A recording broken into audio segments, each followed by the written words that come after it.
Gestion des flux migratoires. Le président mauritanien Mohamed Ould El Ghazouani a dépêché hier à Bamako son ministre des Affaires étrangères et de la coopération internationale et des Mauritaniens de l'extérieur, Mohamed Salem Ould Merzouk, était porteur d'un message au président de la transition, le général de division le général d'armée Assimi Goïta. Récemment, la reconduite des migrants maliens à la frontière par la Mauritanie a été mal perçue. Coup d'envoi hier à Bamako de la campagne d'un an sur la santé maternelle et néonatale. L'activité rentre dans le cadre de la célébration de la Journée mondiale de la santé. En 2018, le Mali a enregistré 325 décès maternels sur 100 000 naissances, d'où le thème de la campagne « Une bonne santé à la naissance pour un avenir plein d'espoir ».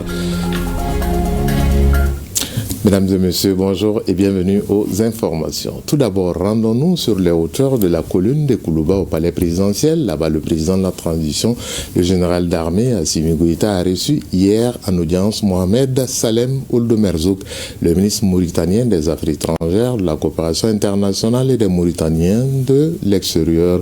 Il était porteur d'un message du président mauritanien Mohamed Ould El Ghazouani au président de la transition, le général d'armée Assimi Goïta. Un message d'amitié, de raffermissement des liens de coopération entre les deux pays, mais et surtout la gestion des flux migratoires suite à la reconduction des migrants maliens à la frontière par la Mauritanie. Suivant le ministre mauritanien des Affaires étrangères, de la coopération internationale et des Mauritaniens de l'extérieur à sa sortie d'audience au micro de Sira Bachili.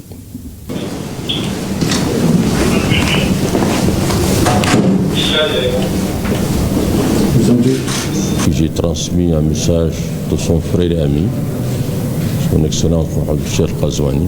Ce message cadre des concertations régulières entre les deux pays. Les deux chefs d'État ont cette volonté commune de consolider, de diversifier, de renforcer cette relation dans l'intérêt bien compris malien et mauritanien, au bénéfice aussi de toute la sous-région. Nous avons naturellement évoqué la question de la problématique de la migration et on a essayé d'échanger là-dessus et surtout d'expliquer à nos populations un certain nombre de choses qui sont donc utiles pour le pays. Il se trouve malheureusement qu'on a assisté au cours des dernières années à une recrudescence maléfique de l'immigration irrégulière pour l'année 2024 seulement. On a repêché sur nos propres côtes à nous plus de 500 cadavres de jeunes africains venant du Sénégal, de la Gambie, de Mauritanie, de la Guinée. Pour l'année 2025 seulement, depuis le 1er janvier 2025, plus de 100.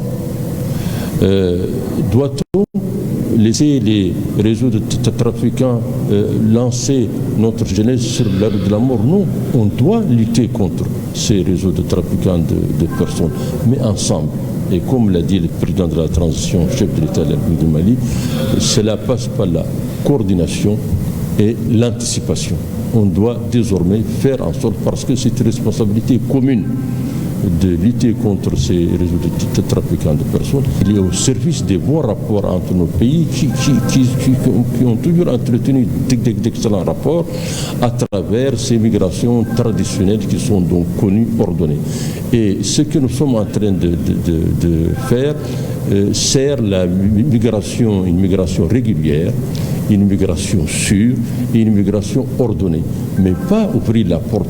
Et par rapport à la gestion de cette migration, la Mauritanie a pris des mesures. Quel sera le sort réservé aux Maliens? Sachez que les Maliens seront toujours les bienvenus chez eux. Le point d'entrée pour les populations maliennes qui ont été multipliés par 3 pour permettre aux gens d'entrer de façon régulière, il est enregistré au Mali. Il doit être enregistré en Mauritanie. C'est lui qui entre de façon anonyme. Il porte peut-être un autre projet. Ce qu'on demande aux gens, c'est de faire en sorte que ce que nous sommes en train de préparer ensemble avec les services soit respecté. Et ceux qui sont déjà sur place? Ils sont extrêmement nombreux à vivre de façon paisible. Ceux qui ont été touchés, ce sont la plupart des gens qui ne sont pas en situation régulière. Toujours au carnet d'audience du président de la transition, le chef de l'État a reçu également Abdoulaye Daffé, fraîchement désigné vice-président de la Banque ouest-africaine de développement BOAD. Il est venu recueillir les orientations du président Goïta. Pour ce faire, il a bénéficié des assurances du président de la transition pour la réussite de ses missions. Garibou Pérou, Sidiki Balo était à l'audience. À la Banque ouest-africaine de développement, le Mali a voix au chapitre. Celui qui porte désormais cette voix s'appelle Abdoulaye Daffé. Reçu en audience par le président de la transition, le vice-président de la Banque ouest-africaine de développement est venu présenter ses civilités et recueillir les orientations du président Goïta, garant de la politique économique nationale. J'ai tenu tout d'abord à exprimer au président de la transition toute ma gratitude pour le choix porté à ma modeste personne pour représenter le Mali auprès de cette institution. C'est un honneur pour moi. C'est un honneur pour la Banque de développement du Mali, mais aussi pour toute la place bancaire du Mali.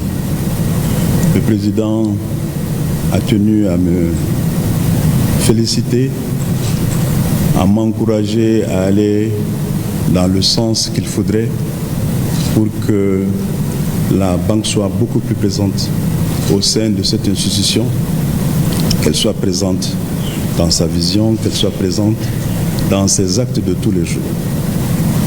J'ai eu à bénéficier donc de conseils utiles, mais surtout de l'assurance, de l'accompagnement de tout le gouvernement, de l'accompagnement de Monsieur le ministre de l'économie et des finances, de l'accompagnement de lui-même et de l'ensemble de ses collaborateurs pour que cette tâche puisse être menée à bien. Notre pays fait partie de la gouvernance de la Banque ouest-africaine de développement.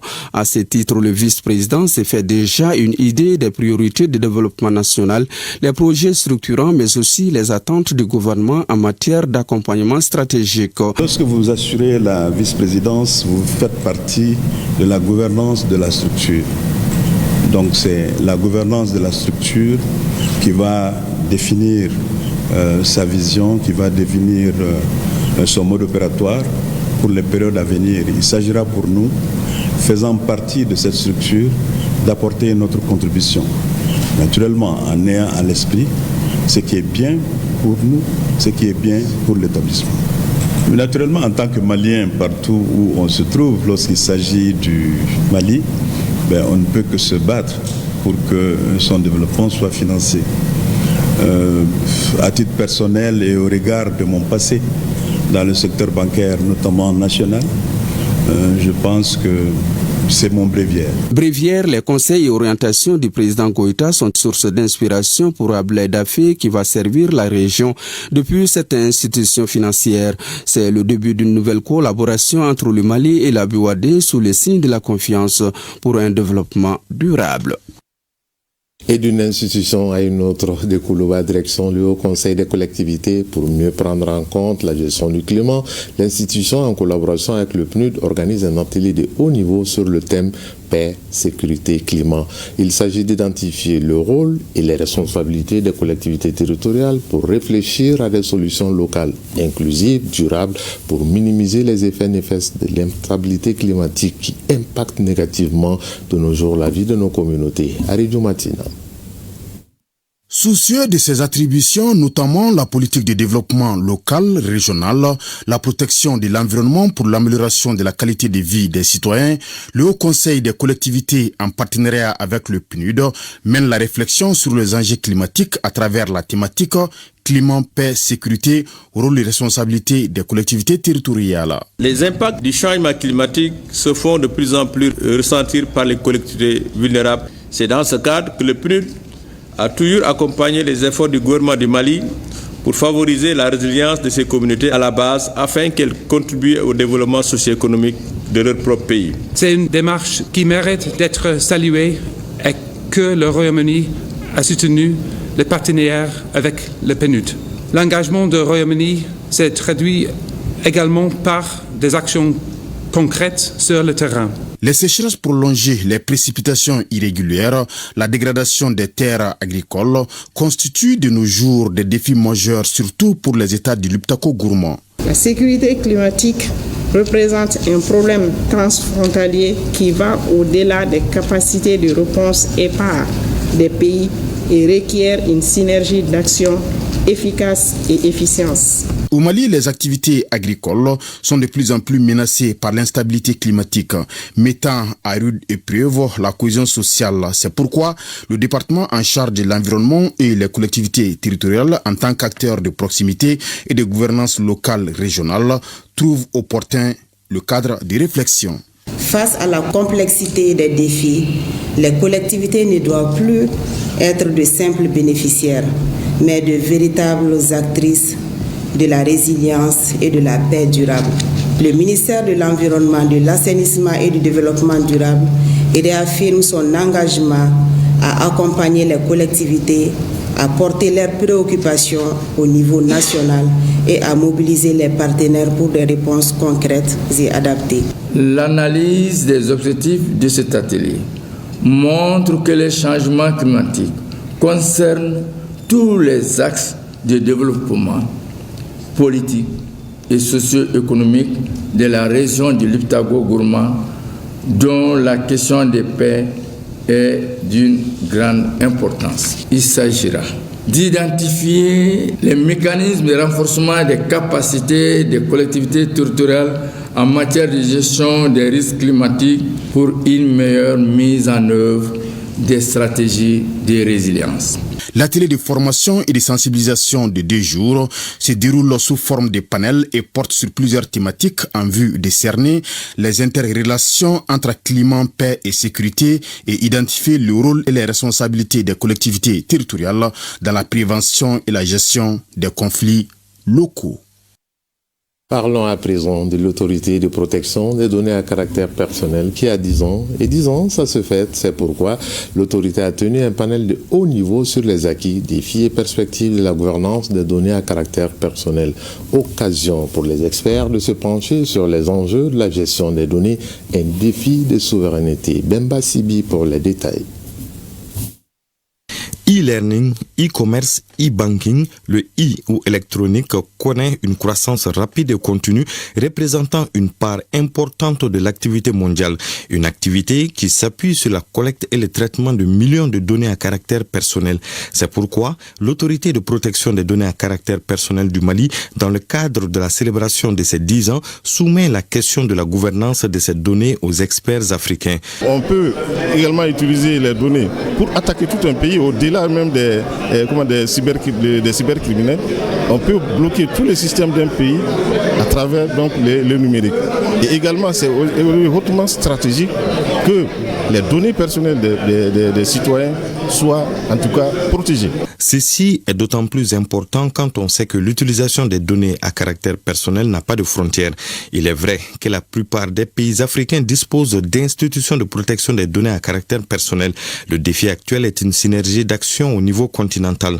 Dans le cadre de l'AES, nous sommes en pourparlers. Je vous signale que nous avons déjà en pipeline la signature d'un protocole de coopération entre les 3 autorités de protection de données.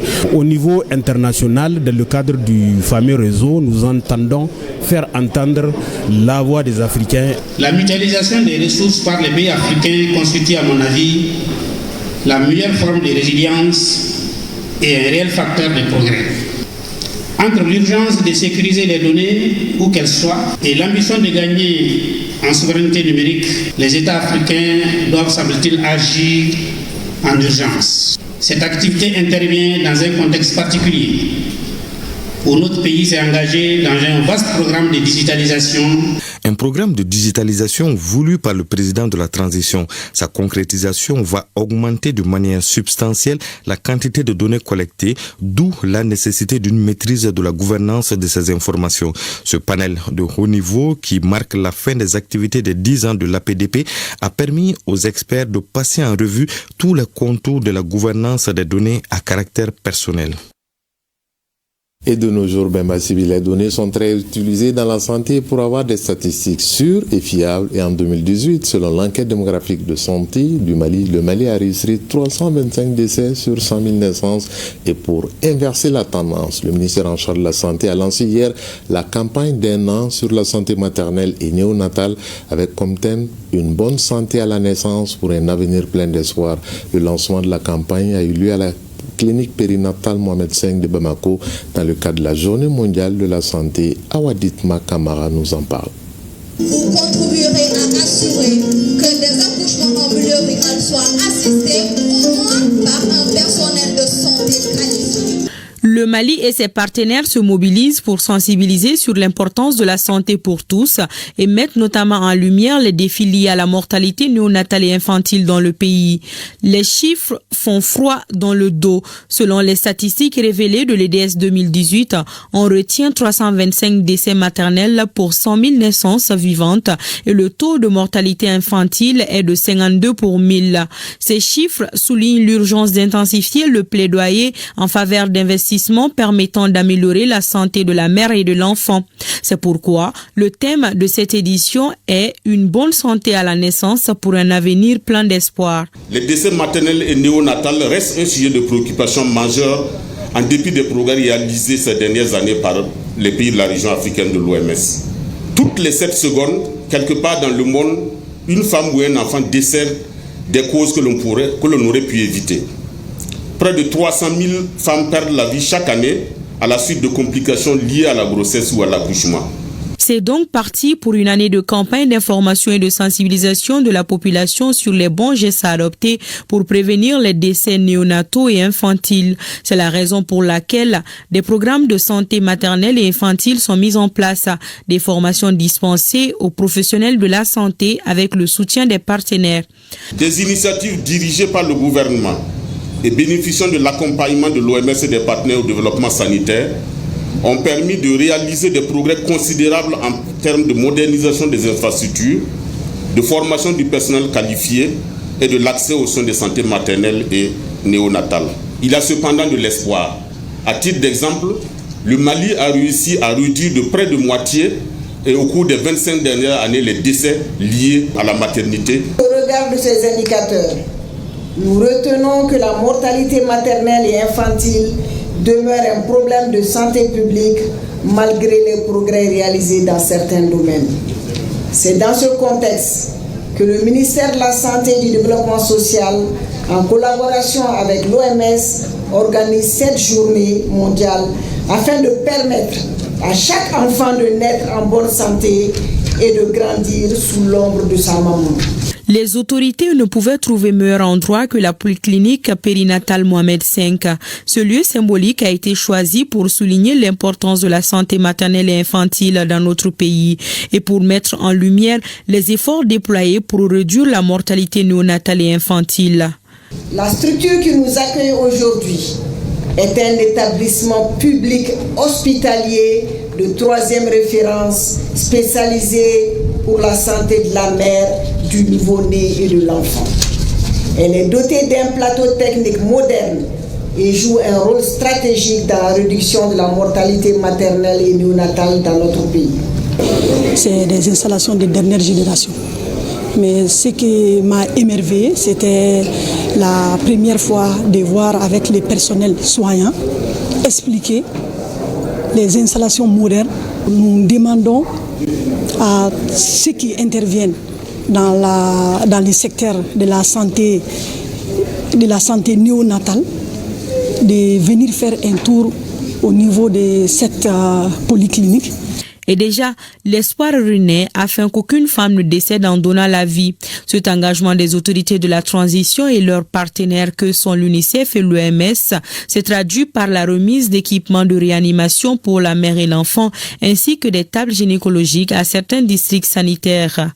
Les bénéficiaires sont les régions de Kayes, Koulikoro, Sikasso, Ségou, Mopti, Tombouctou, Gao, Kidal, Menaka, Taoudeni et le district de Bamako. Ces équipements sont essentiels pour assurer des soins de qualité aux mères et aux nourrissons. À présent, direction le nord du pays, précisément en 7e région, à Gao, pour interroger l'histoire, notamment celle du Mali et de l'Algérie. Les deux pays qui partagent une frontière ont toujours coopéré dans l'amitié et la fraternité. La preuve, le séjour de l'ancien président algérien Abdelaziz Bouteflika, qui a passé un bon moment à Gao pendant la guerre d'indépendance de l'Algérie. Dans la cité des Askia, Aliou Idrissa Maïga est allé à la rencontre des témoins de l'histoire de ce séjour de Abdelaziz Bouteflika dans la cité des Askia, suivant leurs témoignages. À notre enfance, on nous parlait de la résistance. On a même vécu, on était avec eux, on venait ici. Bouteflika, il était logé ici. Vous voyez que c'est même Abdelaziz Bouteflika. Mais son nom, c'est le commandant Abdelkader le Malien. À Inafarak, quand Bellawara a tiré sur l'hélicoptère algérien, l'hélicoptère était en combat sur le territoire malien. Nous, on a intervenu en intermédiaire pour que Bellawara ne prenne pas l'avion algérien. Nous sommes le berceau de l'Afrique, nous sommes cette civilisation-là. On reçoit tout le monde. Donc, je demande à nos chefs, encore une fois de plus, de revenir en arrière, de se comprendre, de pouvoir gérer cette situation en bon malien, en bon frère. L'endroit dont il est question était presque l'endroit où se trouvait l'école régionale, n'est-ce pas, qu'on appelait l'école Gao 3 à l'époque. J'ai beaucoup de camarades qui ont fait cette école, l'école Gao 3. La Révolution, le Front National de Libération. Ce Front National de Libération regroupait beaucoup de cadres de l'Algérie. On sait qu'un jour, ils sont venus à l'école, ils ont choisi parmi les camarades les plus vaillants, et il leur ont dit, bon, attention, le pays frère Alger est occupé par les Français. Donc, il y a une guerre là-bas. Il faut que vous participiez pour faire l'entraide entre ce pays et nous, parce que nous sommes des frères. Je me rappelle qu'on a même des camarades qu'ils ont recrutés et qu'ils ont amenés avec eux. Je me rappelle d'un qu'on appelait Mimi Sada. C'est de Gao que se referme ce journal. Bonne suite de programme en compagnie de ORTM 1 à 20h. Vous retrouverez Khadija Toukone pour le grand journal du soir. Chacun de nous ne peut être une étoile, mais tâchons de briller pour éclairer là où nous sommes et travaillons à la beauté des choses. Bon après-midi à tous et à tous. Je vous retrouve demain à 13h avec toujours le même plaisir de vous servir. Au revoir.